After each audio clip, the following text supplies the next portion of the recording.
जय हिंद प्यारे दोस्तों। मैं आप सभी सम्मानित साथियों का इस क्लास में हार्दिक स्वागत करता हूं।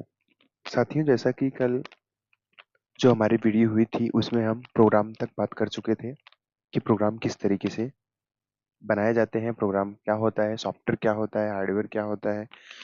तो आज हम अपनी क्लास उसी के आगे से शुरू कर रहे हैं। तो अब हम देखते हैं कि सॉफ्टवेयर टाइप्स क्या होते हैं। तो एक बार हम फिर से रिवाइज करा देते हैं कि सॉफ्टवेयर को हम बोलते हैं प्रोग्रामिंग पार्ट्स। सॉफ्टवेयर को हम क्या बोलते हैं? Software is a programming parts of your computer. तो मेरे भाई, सॉफ्टवेयर टाइप्स में आ जाते हैं। सॉफ्टवेयर टाइप्स, सॉफ्टवेयर कितने तरह के होते हैं? तो दो तरह के सॉफ्टवेयर होते हैं। एक होता है आपका सिस्टम सॉफ्टवेयर, एक होता है सिस्टम सॉफ्टवेयर और एक होता है एप्लीकेशन सॉफ्टवेयर। ये जो सिस्टम सॉफ्टवेयर होता है, ये सिस्टम की नीड को पूरा करने के लिए यूज किया जाता है, सिस्टम की नीड को पूरा करता है। और ये जो एप्लीकेशन सॉफ्टवेयर है, ये हमारे नीड को पूरा करता है। क्या कहने का मतलब है इसका, समझिए। कंप्यूटर की नीड क्या है? कंप्यूटर की नीड, जैसे ऑपरेटिंग सिस्टम, ओएस, तो ये क्या है? ये एक सिस्टम सॉफ्टवेयर है, ऑपरेटिंग सिस्टम। ऑपरेटिंग सिस्टम, तो ऑपरेटिंग सिस्टम कैसा सॉफ्टवेयर है? ये आपका सिस्टम सॉफ्टवेयर है। इसके एग्जांपल और बताइए। इसके एग्जांपल है डिवाइस ड्राइवर, डिवाइस ड्राइवर। और क्या है इसके एग्जांपल? डिवाइस ड्राइवर, अभी हम बताएंगे डिवाइस ड्राइवर क्या होता है, ओएस क्या होता है, ऑपरेटिंग सिस्टम। और utilities,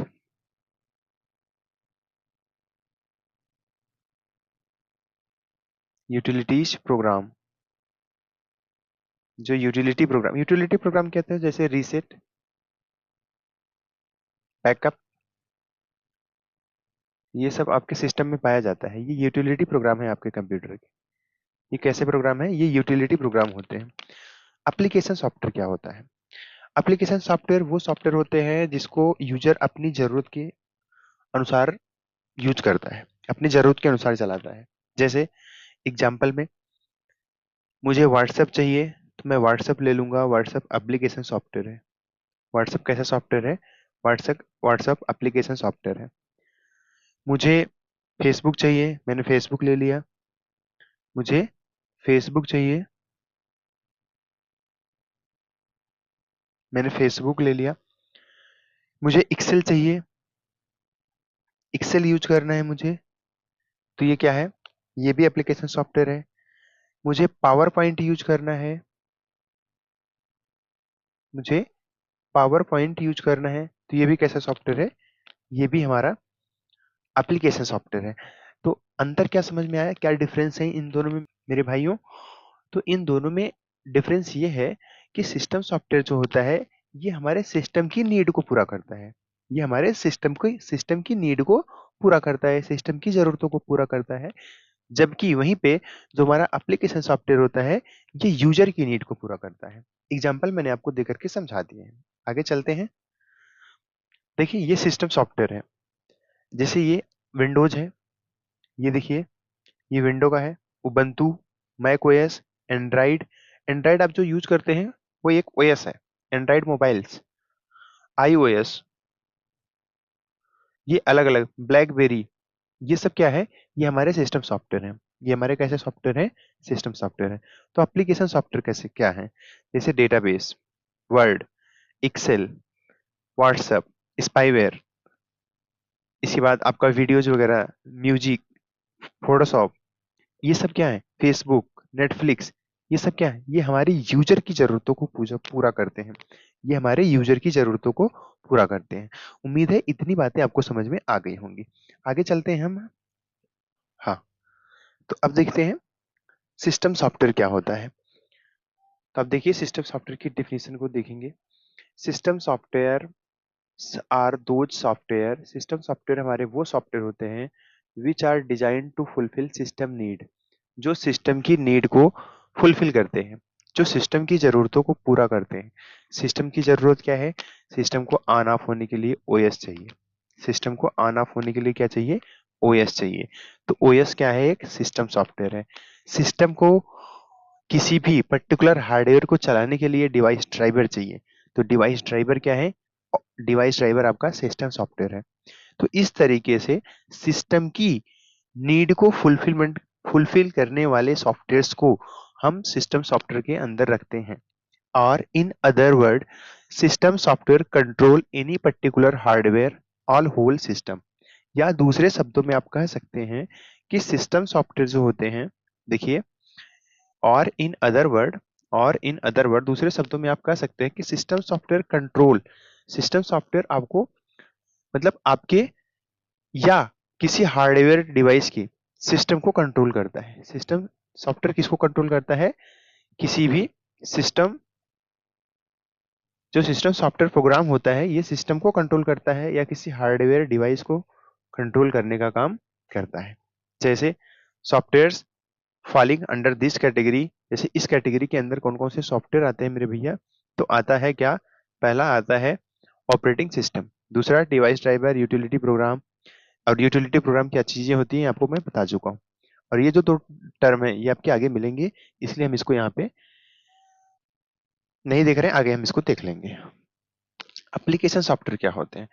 application software are those softwares which are design to fulfil users need. Application software हमारे वो सॉफ्टवेयर होते हैं जो यूजर की जरूरतों को पूरा करने के लिए यूज किए जाते हैं। जैसे वर्ड प्रोसेसर डॉक्यूमेंट बनाने के लिए, gaming, graphics software, business software, multimedia software, designing software, database software, spreadsheet software. ये सब जितने भी सॉफ्टवेयर आप देख रहे हैं, ये सब क्या है?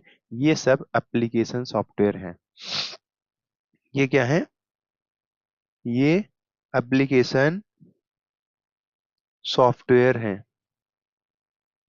ये सब एप्लीकेशन सॉफ्टवेयर हैं। मैं आपको बता चुका, इतनी बात आपको क्लियर है, बहुत सिंपल है इसमें। आइए अब हम देखते हैं relation between software, hardware and user, कि सॉफ्टवेयर में और हार्डवेयर में यूजर के बीच क्या क्या संबंध, क्या क्या रिलेशन होते हैं। तो आप देखिए, असेंबल द हार्डवेयर पार्ट, सबसे पहले कौन आएगा जी? हार्डवेयर पार्ट्स को आप क्या करेंगे? सबसे पहले असेंबल करेंगे। मतलब सबसे पहले आप पूरी उसकी बॉडी को बनाते हैं। जैसे कंप्यूटर है तो कंप्यूटर की बॉडी पहले मेंटेन होगी। इसके बाद उसके अंदर क्या डाला जाएगा? सिस्टम सॉफ्टवेयर डाला जाएगा। क्या डाला जाएगा? सिस्टम सॉफ्टवेयर डाला जाएगा। इसके बाद सिस्टम सॉफ्टवेयर में क्या क्या डाला जाएगा? जैसे सिस्टम के अंदर ओएस डाल दिया गया, सिस्टम के अंदर डिवाइस ड्राइवर डाल दिया गया ताकि कोई भी डिवाइस आप बाहर से कनेक्ट करें तो उसको चला पाए, और यूटिलिटी प्रोग्राम डाल दिया गया, यूटिलिटी प्रोग्राम, यूटिलिटी प्रोग्राम। इसके बाद अब हमारे पास सिस्टम सॉफ्टवेयर हो गया। अब हम अपनी जरूरत के हिसाब से क्या ले लेंगे? Application software. क्या सारे एप्लीकेशन सॉफ्टवेयर हम ले लेंगे? नहीं, हमको जो जरूरत होगी हम वही एप्लीकेशन सॉफ्टवेयर लेंगे। इतनी बात आपको समझ में आई? और इन सारी चीजों को एक्सेस कौन करेगा? इन सारी चीजों को एक्सेस यूजर करेगा। इन सारी चीजों का एक्सेस कौन करेगा? इन सारी चीजों का एक्सेस यूजर करेगा। तो यही चीज अब यहाँ पे लिख दी गई है। क्या क्या करना है? पहले स्टेप में assemble the hardware parts, assemble the hardware part, install system software. आपको सिस्टम सॉफ्टवेयर इंस्टॉल करना है। जैसे सिस्टम के अंदर एंड्रॉइड रहेगा, सिस्टम के अंदर एंड्रॉइड ओएस आएगा, सिस्टम के अंदर विंडोज आएगा, सिस्टम के अंदर विंडोज आएगा, सिस्टम के अंदर आईओएस आएगा, सिस्टम के अंदर ब्लैकबेरी आएगा। कौन सा ऑपरेटिंग सिस्टम उसके अंदर इंस्टॉल करना है ये हम इंश्योर करेंगे। इंस्टॉल सिस्टम सॉफ्टवेयर, उसी के साथ डिवाइस ड्राइवर, यूटिलिटी प्रोग्राम, ये सब उसके अंदर हम इंस्टॉल करते हैं ताकि यूजर कोई भी हार्डवेयर कनेक्ट करे अपने सिस्टम से तो वो उस हार्डवेयर को चलाने के लिए उसके अंदर सॉफ्टवेयर होना चाहिए। क्योंकि किसी भी हार्डवेयर को चलाने के लिए हमारे पास उसका सॉफ्टवेयर चाहिए, और उसी को बोलते हैं हम डिवाइस ड्राइवर। उसी को हम क्या बोलते हैं? Device driver. Install application software, इस ये चीजें होने के बाद हम क्या करेंगे? एप्लीकेशन सॉफ्टवेयर को इंस्टॉल करेंगे। Now user can start the computer. अब आप बड़े आसानी से कंप्यूटर को स्टार्ट कर सकते हैं एंड परफॉर्म देयर टास्क, और अपने काम को परफॉर्म कर सकते हैं, अपने काम को अंजाम दे सकते हैं। इतनी बात आपको उम्मीद करते हैं समझ में आ गई होगी। यूनिट ऑफ कंप्यूटर ऑर्गेनाइजेशन, हमारा जो नया टॉपिक है ये है यूनिट ऑफ कंप्यूटर ऑर्गेनाइजेशन, और ये मोस्ट इंपॉर्टेंट टॉपिक है। यूनिट्स ऑफ कंप्यूटर ऑर्गेनाइजेशन मतलब ये है कि कंप्यूटर के संगठन की कितनी यूनिट है। तो कंप्यूटर के जो हमारा संगठन होता है वो टोटल 5 यूनिट से होता है। कितनी यूनिट से होता है? 5 यूनिट से होता है। तो computer is an organisation. Computer एक संगठन है, मतलब चीजों को हम क्या करते हैं, जोड़ के रखते हैं। विच कंटेन 5 यूनिट, जो कितने यूनिट को कंटेन करता है? 5 यूनिट्स को कंटेन करता है। पहला क्या है? इनपुट। अच्छा, दूसरा स्टोरेज, तीसरा प्रोसेस, चौथा आउटपुट, पांचवा कंट्रोल। अब आइए, इनपुट क्या होता है? इनपुट क्या होता है? अच्छा, कंप्यूटर में पहला ही यूनिट होता है, कंप्यूटर की पहली ही यूनिट होती है इनपुट। क्योंकि जब तक हम कंप्यूटर को कोई इंस्ट्रक्शन नहीं भेजेंगे तब तक वो अदर की कोई भी इनपुट उसके वर्क में नहीं आएंगे। अदर उसकी जो रेस्ट ऑफ यूनिट है वो वर्क में नहीं आएंगे। इसीलिए कंप्यूटर की पहली यूनिट क्या है? इनपुट है। हम कंप्यूटर को सबसे पहले इंस्ट्रक्शन भेजते हैं। इसके बाद स्टोर यूनिट। अब क्या होगा, हमने इंस्ट्रक्शन कंप्यूटर को दे दिया तो कंप्यूटर क्या करेगा उसको, चाहे शॉर्ट टाइम के लिए या लॉन्ग टाइम के लिए कंप्यूटर उसको स्टोर करेगा। कंप्यूटर उसको स्टोर करेगा। तीसरा स्टेप क्या है हमारा? दूसरा स्टेप ये है। तीसरा स्टेप है अब उसकी प्रोसेसिंग करेगा। अब उसकी क्या करेगा? प्रोसेसिंग करेगा। प्रोसेसिंग करके हमको क्या देगा? आउटपुट देगा। क्या देगा? आउटपुट देगा। और इन सभी चीजों को, ये जो 4 यूनिट हैं, इन सभी चीजों को जो कंट्रोल करने के लिए यूज की जाती है वो है कंट्रोल यूनिट। इन सभी चारों चीजों को कंट्रोल करने के लिए जो चीज यूज की जाती है उसको हम क्या बोलते हैं? Control unit. उसको हम क्या बोलते हैं? Control unit. आगे इसको हम फिगर के माध्यम से समझते हैं। देखिए, कंप्यूटर आर्किटेक्चर पहले ही आपको बता देते हैं कि आप जहां जहां ये एरो देखेंगे, सीधी एरो, ये समझ जाइएगा कि वहां पे डेटा फ्लो हो रहा है। वहां पे क्या हो रहा है? वहां पे डेटा फ्लो हो रहा है। यहाँ पे लिखा गया है। और जहां पे आप डॉटेड एरो देखिएगा, जहां पे आप डॉटेड एरो देखिएगा वहां पे क्या हो रहा है? वो पे कंट्रोल फ्लो हो रहा है। तो आप इस जो आर्किटेक्चर है, ये जो आर्किटेक्चर है, इस आर्किटेक्चर के अंदर जब हम अभी समझाएंगे आपको तो आपको एक चीज फील होगा कि कंट्रोल यूनिट जो है ना, वो हर एक यूनिट पे अपना कंट्रोल बनाए हुए है। कंट्रोल यूनिट जो है हर एक यूनिट पे अपना कंट्रोल हर तरह से अटैच है वो। देखिए सबसे पहले कैसे, मैं आपसे बोलूं कि सबसे पहले कंप्यूटर क्या लेगा? इनपुट ही लेगा। और ये इनपुट जाता है सीधा प्राइमरी मेमोरी पे। ये इनपुट सीधा कहाँ जाता है? प्राइमरी मेमोरी पे जाता है। इसके बाद अब ये प्राइमरी मेमोरी पे जाता, प्राइमरी मेमोरी क्या है अभी के लिए जान लीजिए, अभी ये चीजें बाद में आपको पढ़ाई जाएंगी। रैम, प्राइमरी प्राइमरी मेमोरी क्या है? रैम। रैम रोम क्या है? ये प्राइमरी मेमोरी है। तो सबसे पहले जो आपका डेटा इनपुट होता है वो कहाँ पे होता है? प्राइमरी मेमोरी पे। प्राइमरी मेमोरी पे इनपुट होने के बाद आप देखेंगे क्या कंट्रोल यहाँ पे नहीं है? बिल्कुल है। इनपुट यूनिट पे भी कंट्रोल यूनिट का कंट्रोल है। कंट्रोल यूनिट का कंट्रोल देखेंगे इस तरीके से, ये जो डॉट डॉट लाइन जा रही है ये सेकेंडरी स्टोरेज पे भी है। कंट्रोल यूनिट का जो कंट्रोल है ये प्राइमरी मेमोरी से भी है। कंट्रोल यूनिट का जो कंट्रोल है ये अरिथमेटिकल लॉजिक यूनिट से भी है। कंट्रोल यूनिट का जो कंट्रोल है ये आउटपुट से भी है। ये आउटपुट से भी है। इतनी बातें आपको समझ में आ गई? तो अब देखिए जरा मेरी बात को सुनिए। कंप्यूटर यूजर ने कोई भी डेटा इनपुट किया कंप्यूटर को तो पहले कहाँ जाएगा? वो प्राइमरी मेमोरी में जाएगा। अभी हम आपको बताएंगे क्यों जाएगा। क्योंकि जो प्राइमरी मेमोरी रैम है ना, प्राइमरी मेमोरी जो है ना, रैंडम एक्सेस मेमोरी है। प्राइमरी मेमोरी जो है ये रैंडम एक्सेस मेमोरी है। इस पे दोनों काम करते होते हैं। रीड का भी काम होता है, रीडिंग का भी काम होता है और राइट का भी काम होता है। हम डेटा को इस पर, कोई भी चीज हमको रीडिंग करनी है तो कहाँ लानी पड़ेगी? रैम पे। कोई भी चीज हमको लिखनी है तो भी उस सॉफ्टवेयर को रन करना पड़ेगा आपको रैम पे ही। ठीक है, इतनी बात आपको समझ में आई होगी। अब इनपुट आपने दिया प्राइमरी मेमोरी को, सेकेंडरी मेमोरी में डेटा कब जाएगा? जैसे आपने अपने किसी भी फाइल को सेव किया तो कहाँ जाएगा? वो सेकेंडरी मेमोरी से जाएगा। आपने उस फाइल को सेव किया तो कहाँ जाएगा? सेकेंडरी मेमोरी पे जाएगा, अगर सेव होने वाला डेटा है। और अगर कोई भी फाइल सेव है तो सेकेंडरी मेमोरी से प्राइमरी मेमोरी पे भी आएगी। सेकेंडरी मेमोरी से प्राइमरी मेमोरी पे भी तो आएगी भाई। जैसे आपने मान लेते हैं एक्स, आपने कोई भी एक्स वाई जेड नाम से कोई एक फाइल बना दिया। अब ये जो एक्स वाई जेड की नाम की जो फाइल है ये आपने बनाया और प्राइमरी मेमोरी पे आप बनाएंगे रैम पे, और इस चीज को क्या करेंगे? सेव कर देंगे सेकेंडरी मेमोरी में। और जब ये सेकेंडरी मेमोरी में सेव होगी, जब ये सेकेंडरी मेमोरी में सेव हो जाएगी। तो अगर जब हमको इसको ओपन करना होगा या एक्सेस करना होगा, तो फिर हमको ला करके कहाँ एक्सेस करना होगा? प्राइमरी मेमोरी पे ही लाना होगा, क्योंकि ये जो रैम है, ये जो है ना, ये रैम के ऊपर ही लाना होगा आपको। यहाँ सेकेंडरी मेमोरी से डेटा किसके ऊपर लाना होगा? प्राइमरी मेमोरी के ऊपर लाना होगा। इसके बाद प्राइमरी मेमोरी, ये इधर से इधर समझ में आ गया हमको, ये कंट्रोल है। और अगर यूजर ने कोई भी डेटा ऐसा दिया है जो कैलकुलेशन का डेटा है, जो अरिथमेटिक का डेटा है, तो वो प्राइमरी मेमोरी इसको कहाँ भेज देगी? ये भेज देगी एएलयू के पास। किसको भेज देगी? एएलयू के पास, कि ये अरिथमेटिक लॉजिक यूनिट का डेटा है। जैसे यूजर ने डाला 2 into 2, तो अब ये 2 into 2 का आउटपुट कौन देगा? ये आउटपुट देगा, मतलब इस 2 into 2 का कैलकुलेशन कौन करेगा? ये करेगा अरिथमेटिक लॉजिक यूनिट। तो एग्जाम में पूछा जाता है कि कंप्यूटर ऑर्गेनाइजेशन की या कंप्यूटर आर्किटेक्चर के अंदर वो कौन सी यूनिट है जो अरिथमेटिकल ऑपरेशन परफॉर्म करती है। तो ये कौन सी यूनिट है? ये अरिथमेटिक लॉजिक यूनिट है, जो आपके अरिथमेटिकल और लॉजिकल दोनों चीजों को परफॉर्म करती है। इतनी बात आपको समझ में आई है, उम्मीद करते हैं। अब देखिए, अब जब ये इसने कोई भी आउटपुट, मान लीजिए इसने कैलकुलेशन कर दिया, कैलकुलेशन करने के बाद ये किसको दे देगी? कैलकुलेशन करने के बाद दे देगी कि इसका रिजल्ट 4 आएगा, और ये 4 क्या करेगा? आउटपुट में जनरेट करेगा। ये 4 क्या करेगा? आउटपुट में जनरेट करेगा। तो आप देख रहे हैं कि सबसे पहले डेटा आपका फ्लो कहाँ पे आया? Primary memory.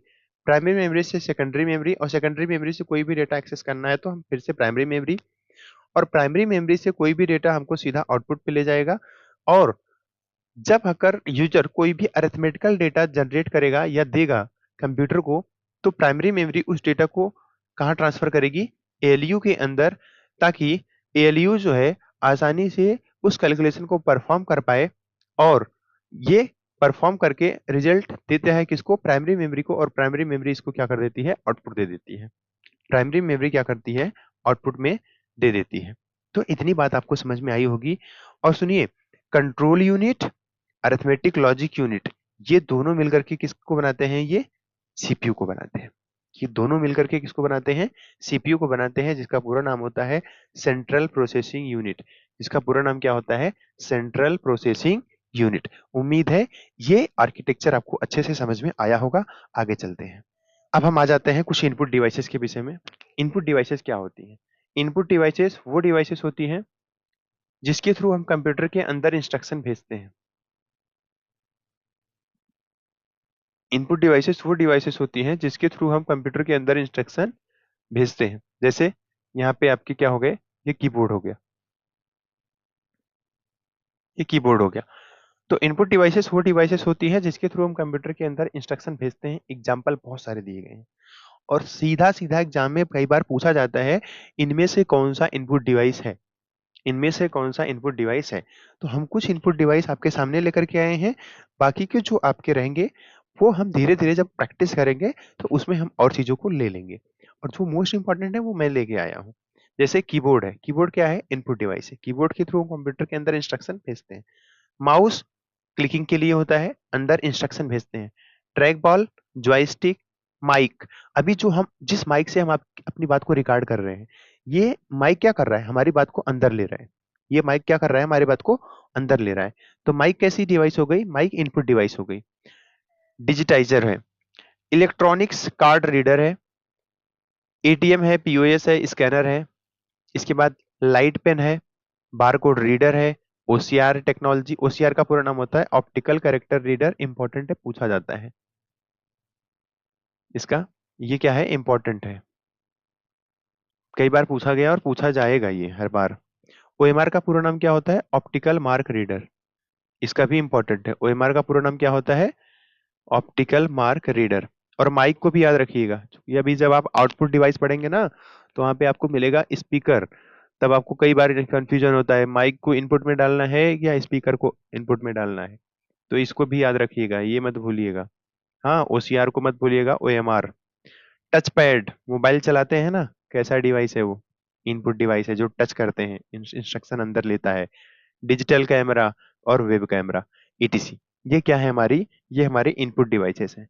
मेरे भाई आगे चलते हैं। अब ये देखेंगे, आप इसको देख सकते हैं कि इसमें ये क्या है? आपका जॉयस्टिक है, light pen, track ball, mic, scanner, digitiser, MICR, OCR, barcode reader and optical mark reader.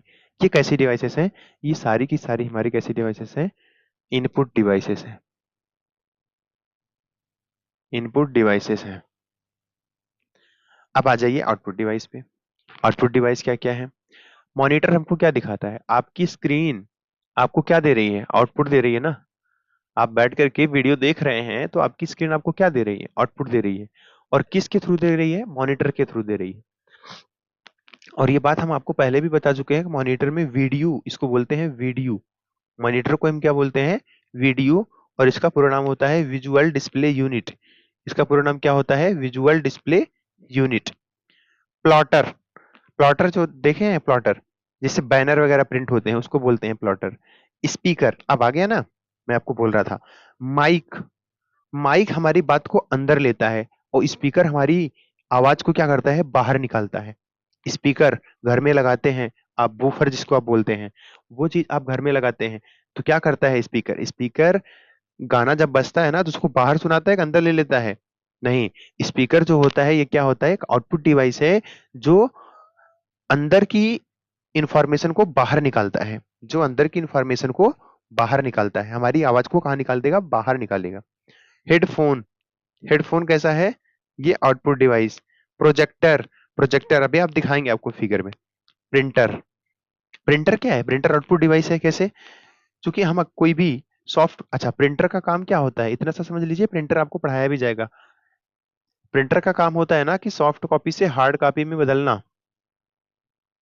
Soft copy से हार्ड कॉपी में बदलना, सॉफ्ट कॉपी से हार्ड कॉपी में चेंज करना, ये प्रिंटर का काम है। सॉफ्ट कॉपी क्या होती है? कंप्यूटर के अंदर जो पीडीएफ आप पढ़ते हैं, अपने मोबाइल के अंदर जो पीडीएफ पढ़ते हैं, वो सॉफ्ट कॉपी है, डिजिटल कॉपी। और जब आप उसी का प्रिंट आउट निकाल करके अपने हाथ में ले लेते हैं तो उसको हम क्या बोलते हैं? Hard copy. उसको हम क्या बोलते हैं? Hard copy. ये देखिए प्लाटर, ये बैनर प्रिंट कर रहा है ना, ये है प्रोजेक्टर। देखे होंगे इसको। हेडफोन तो भाई आप लोग देखे ही होंगे। स्पीकर देखिए। और प्रिंटर, ये सब कैसी डिवाइसेस हैं? ये सब आउटपुट डिवाइसेस हैं। अब हम चलेंगे प्रोसेसर एंड मेमोरी पे। हम क्या चलेंगे कहाँ पे? प्रोसेसर एंड मेमोरी पे। प्रोसेसर क्या होता है और मेमोरी क्या होती है? The main objective of your PC is to transform raw data into useful information. आपके पीसी का जो मेन ऑब्जेक्टिव है वो है कि किसी भी रॉ डेटा को, किसी भी रॉ डेटा को, और रॉ डेटा को हम क्या बोलते हैं? पिछली क्लास में बता चुके हैं, रॉ डेटा को हम बोलते हैं अनऑर्गेनाइज्ड डेटा। ये ऑर्गेनाइज्ड नहीं होता है। तो जो हमारा जो हमारा पीसी है, इसका मेन ऑब्जेक्टिव है कि रॉ डेटा को यूजफुल इंफॉर्मेशन में कन्वर्ट करना। Which is which is called as processing. और इसी को हम क्या बोलते हैं? प्रोसेसिंग। किसको हम प्रोसेसिंग बोलते हैं? रॉ डेटा से इंफॉर्मेशन में कन्वर्ट करना। प्रोसेसिंग किसको बोलते हैं? यहाँ पे है मेरे भाई रॉ डेटा। और रॉ डेटा से जब हम इंफॉर्मेशन में जाएंगे, कहाँ जाएंगे? इंफॉर्मेशन में जाएंगे, तो इसी के प्रोसेस को हम क्या बोलते हैं? Data processing. इसी के प्रोसेस को हम क्या बोलते हैं? Data processing. The processing is done by following two component. दो कंपोनेंट प्रोसेसिंग जो है ना, आपके दो कंपोनेंट से होती है। एक तो प्रोसेसर जिसका नाम क्या है? CPU, central processing unit. और दूसरा है मेमोरी। दूसरा क्या है? मेमोरी। आगे चलते हैं। प्रोसेसर सीपीयू क्या होता है? तो देखिए, CPU is the brain of your computer. CPU आपके कंप्यूटर का ब्रेन होता है। ब्रेन होता है, सीपीयू आपके कंप्यूटर का ब्रेन होता है। और सीपीयू का पूरा नाम आप कमेंट में लिखेंगे। अब हम आपको नहीं बताएंगे सीपीयू का पूरा नाम, आप कमेंट में लिखेंगे। CPU is the brain of your computer system which comprises one और मोर माइक्रो प्रोसेसर। सीपीयू जो है आपके कंप्यूटर सिस्टम का ब्रेन कहा जाता है, और जो एक से अधिक माइक्रो प्रोसेसर, जिसका दूसरा नाम चिप्स होता है, इसको हम बोलते हैं चिप। और ये चिप किससे बनी होती है? सिलिकॉन की। और ये बहुत बार क्वेश्चन पूछा जाएगा, और मोस्ट इंपॉर्टेंट ये क्वेश्चन है। Most important question. ये मोस्ट इंपॉर्टेंट क्वेश्चन है कि जो चिप्स होती हैं, जो चिप होती है वो किस मेटल की बनी होती है, वो किस मेटल की बनी होती है। तो जो चिप्स होती हैं, जो चिप होती है आपकी, वो बनी होती है सिलिकॉन की। किसकी बनी होती है? सिलिकॉन की। और ये एग्जाम में न जाने कितनी बार पूछा गया क्वेश्चन है कि जो माइक्रो प्रोसेसर या जो चिप होती हैं वो किस मेटल की बनी होती हैं। तो अब बताएंगे क्या? वो सिलिकॉन मेटल की बनी होती है। किस मेटल की बनी होती है? सिलिकॉन मेटल की बनी होती है। तो आपको समझ में आ गया होगा सीपीयू क्या है। सीपीयू आपके कंप्यूटर का ब्रेन कहा जाता है, जो अपने अंदर बहुत सारे वन बहुत सारे चिप्स को, बहुत सारे माइक्रो प्रोसेसर्स को अपने अंदर जोड़ के रखता है, अपने अंदर जोड़ के रखता है। और ये जो चिप है ये किस मेटल की बनी होती है? सिलिकॉन की। किस मेटल की बनी होती है? सिलिकॉन की। सीपीयू के पार्ट क्या क्या है? सीपीयू के 3 पार्ट है। सीपीयू के कितने पार्ट है? 3 पार्ट। एक तो है कंट्रोल यूनिट, एक है एएलयू, और एक है रजिस्टर। मतलब सीपीयू की जो प्रोसेसिंग होती है ये इन्हीं 3 चीजों में होती है। एक तो हो गया कंट्रोल यूनिट, एक हो गया एएलयू, और एक हो गया रजिस्टर। एक हो गया आपका रजिस्टर।